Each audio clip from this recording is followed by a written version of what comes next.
রাজ্যে কাম্য গুলিবিদ্ধ হয়েছে।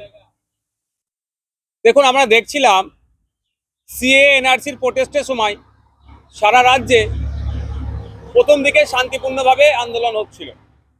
তারপরে ওটাকে আস্তে আস্তে কেমনভাবে যেন আন্দোলনের মধ্যে কিছু অসামাজিক মানুষ ঢুকে ভাঙচুর হিংসা ছড়াচ্ছিল। মুর্শিদাবাদেতেই ট্রেনে আগুন জ্বালিয়ে দিচ্ছিল লুঙ্গি পরে, মাথায় টুপি দিয়ে। তাদেরকে যখন ধরা হলো, গ্রেফতার হয়েছিল, তাদের ধর্মীয় পরিচয় কিন্তু মুসলিম ছিল না। তো এখন দেখছি ওয়াকফ সংশোধনী আইনকে সামনে রেখে মিটিং মিছিল রাজ্যের বিভিন্ন প্রান্তে হচ্ছে, কিন্তু মুর্শিদাবাদে যেন এই ম্যাক্সিমাম জায়গাতে যেগুলো মিটিং মিছিল হলেও মুর্শিদাবাদে বেশ কয়েকটা মিছিল থেকে দেখলাম যে এখন থেকে নাকি হিংসা ছড়িয়েছে। কে বা কারা হিংসা ছড়াচ্ছে? প্রশাসন কি করছে? গোয়েন্দা বিভাগ কি করছে? যে একটা মানুষ সংগঠিত হচ্ছে, এরা কি প্ল্যান পরিকল্পনা নিচ্ছে সেটা জানতে পারছে না কেন? বলে একটা হিংসা হচ্ছে।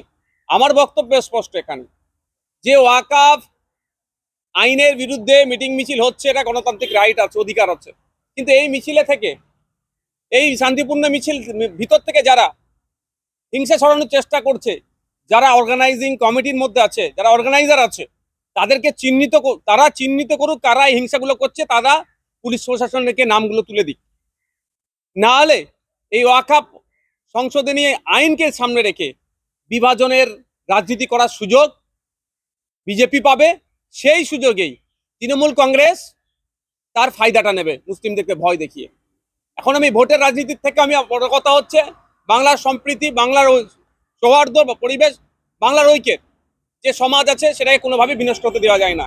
আমার অনুরোধ একটাই, যে ওয়াকফ সংশোধনী আইনটা শুধু মুসলিম সম্প্রদায়কে আঘাত করছে না, এটা সংবিধানকে আঘাত করছে। সমাজের সমস্ত স্তরের মানুষকে সাথে নিয়ে এই আইন যাতে প্রত্যাহার করে শান্তিপূর্ণ প্রতিবাদ সংগঠিত করতে হবে, এটা মাথায় রাখতে হবে। এই প্রতিবাদ সংগঠিত করতে গিয়ে অন্য কোনো মানুষের ওপরে আমাদের প্রতিবাদ মিছিল থেকে কে বা কারাও না কোনো রকমভাবে কারো কথাতে উত্তেজিত হয়ে বা কারো প্ররোচনায় উত্তেজিত হয়ে কোনো ধরনের অপ্রীতিকর ঘটনা না ঘটিয়ে ফেলে। যদি কেউ অপ্রীতিকর ঘটনা ঘটে, সঙ্গে সঙ্গে ওই মিছিলে যারা আছেন তাদের উচিত হবে যে ওইকে চিহ্নিত করে প্রশাসন হাতে তুলে দেওয়া। একটা কথাই মাথায় রাখতে হবে, কেন্দ্র সরকার অন্যায় করেছে সংখ্যালঘু মুসলিমদের ওপরে, তার প্রতিবাদ জানিয়ে মিটিং মিছিল হচ্ছে। অন্যায়ের প্রতিবাদে মিটিং মিছিল হচ্ছে, সেখানে যদি নিজেরাই অন্যায় আমরা করে ফেলি বা যারা প্রোটেস্ট করে দিতে তারা অন্যায় করে ফেলি, তাহলে সত্যি এটাকে হাস্যস্কর হয়ে যাবে এবং খারাপ হবে। আমি আশা করব যে ওয়াকফের সংশোধনী আইনের বিরুদ্ধে মিটিং মিছিল সারা রাজ্যে, সারা দেশে সংঘটিত হচ্ছে, আরো হবে, কিন্তু কোনো রকমভাবে হিংসার পথকে অবলম্বন করে নয়, সম্পূর্ণ শান্তিপূর্ণ পথ অবলম্বন করে করতে হবে। এবং এই ওয়াকফ মিছিলের থেকে কোনো রকমভাবে না বিভাজন করার সুযোগ পায় শুভেন্দু অধিকারীরা, না কোনো রকমভাবেই মমতা ব্যানার্জিরা, এই ফিরহাদ হাকিমরা তাদের ভোট ব্যাংক সিকিউর করার জায়গা পায়। আমার তো সন্দেহ হচ্ছে মুর্শিদাবাদে যে ঘটনাগুলো ঘটেছে, অনেক ক্ষেত্রে পুলিশের অতি সক্রিয়তার খবর পাওয়া যাচ্ছে, আর অনেক ক্ষেত্রে পুলিশের নিষ্ক্রিয়তার খবর পাওয়া যাচ্ছে। আমরা চাই পুলিশ সক্রিয় থাকুক, অতি সক্রিয় দরকার নেই, নিষ্ক্রিয় দরকার নেই।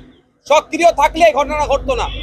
আমার সন্দেহ হচ্ছে রাজ্যে যেভাবে যোগ্য অযোগ্য পৃথকীকরণ করতে না পারার জন্য 26,000 মতো প্রায় চাকরি বাতিল হয়েছে।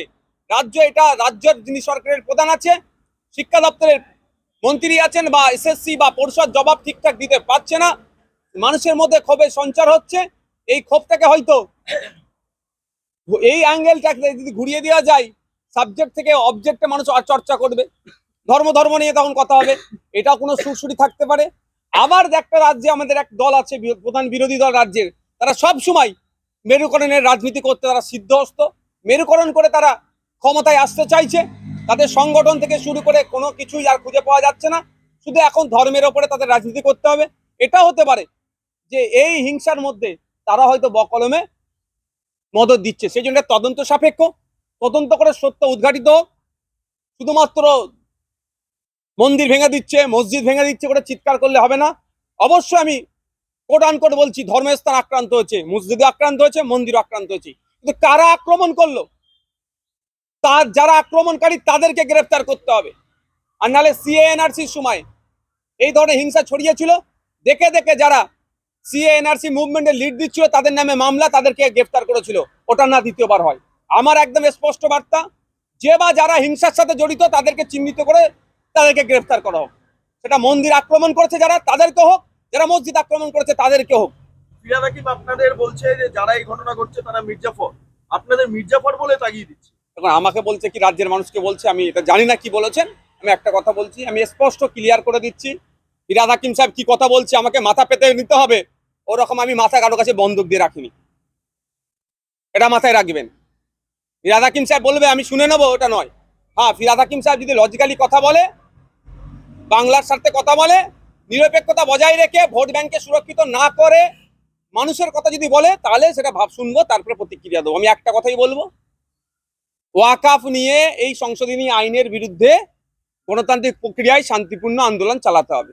এই আন্দোলন থেকে কেউ যদি অশান্তির দানা বাঁধতে চায়, বা এই আন্দোলন হচ্ছে কেউ বাইরে থেকে কেউ যদি প্রভোগ করতে চায়, যারা যারা আন্দোলনে লিড দিচ্ছেন তাদের কাজ হবে কি, সেটাকে প্রতিহত করে প্রশাসনের হাতে তাদেরকে তুলে দেওয়া। একটা ব্যাপার যে